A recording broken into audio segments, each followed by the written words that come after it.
So we're both teachers and parents of kids with learning and attention issues, and we know that that takes a lot of empathy. What does empathy look like to you? Empathy involves connection and seeing an experience in a way that you can imagine what obstacles might be in their way and help to imagine solutions and strategies that would help address those challenges.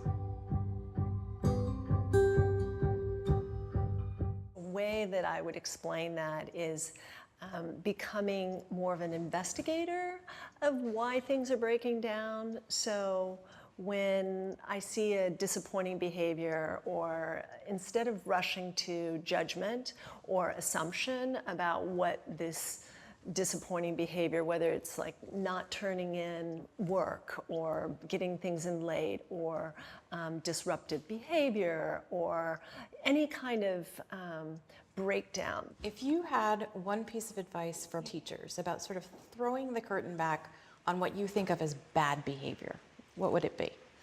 So I think that's the thing that bothers us the most. Like teachers, if they were going to sign up for a classroom of students, they would say, I'll take the learning challenges quickly over the behavior challenges.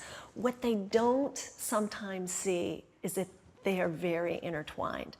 That behavior challenges are rarely behavior challenges in and of themselves. They're about something, and so often when I peel back the layers, it's so often about things being hard. That's so disarming for children too, is to have someone be curious rather than controlling or managing them. And so I will ask a question like, how are you feeling? Rather than going at them and trying to correct the behavior or whatever. I think it shows your years as a teacher that you say you don't have the same investment in controlling. That's, I think, a differing opinion from some ways that teachers operate, is that they feel the need to kind of rein things in.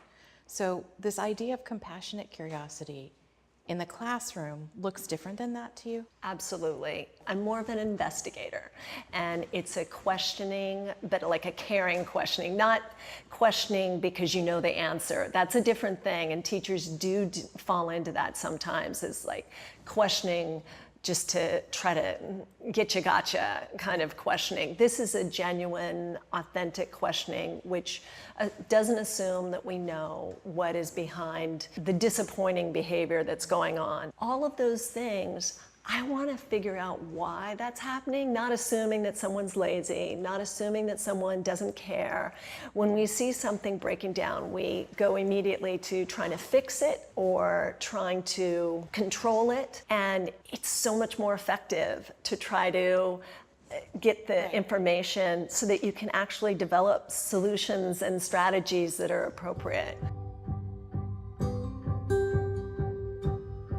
Sometimes it's an issue of observation that I can use nonverbal cues and information like that, but also even in their failed or flawed explanation, there are clues there. And it can disarm them so that it stops the behavior because they feel like you care about them. And it gives you clues as to whether or not they want it fixed or they just want to be heard, right? And to me, that's such a huge thing. Sometimes kids need to be heard is more important than their need to have this thing solved. And what's weird about the hearing and the listening is it can be a solution in itself, because sometimes the behaviors melt away. When someone feels like you care about them and a child feels like you're curious about what's going on rather than responding, that actually is often an end in itself, like a solution in itself.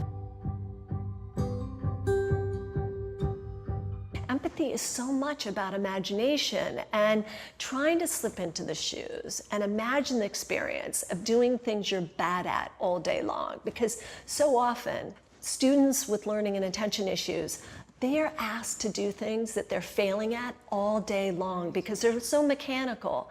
And yet they know that they're so capable, and that gap creates this disharmony for them. And we go to judge the symptom and not the actual cause of the problem.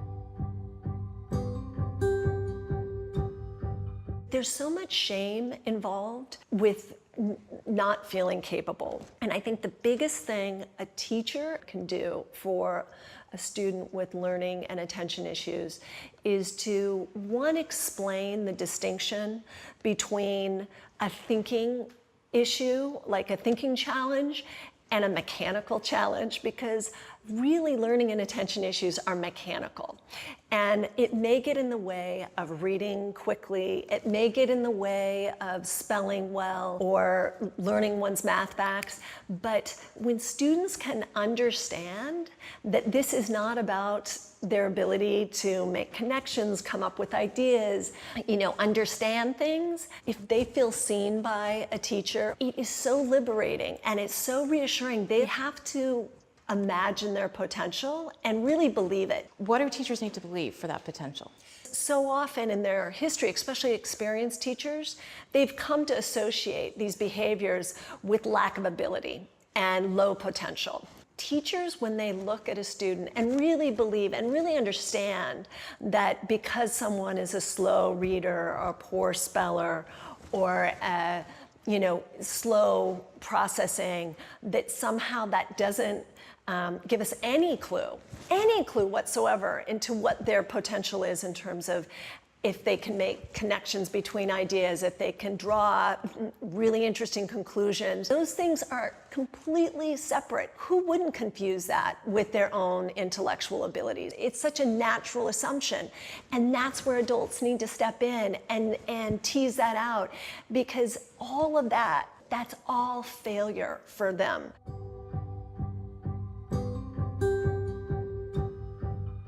Every child wants to be known.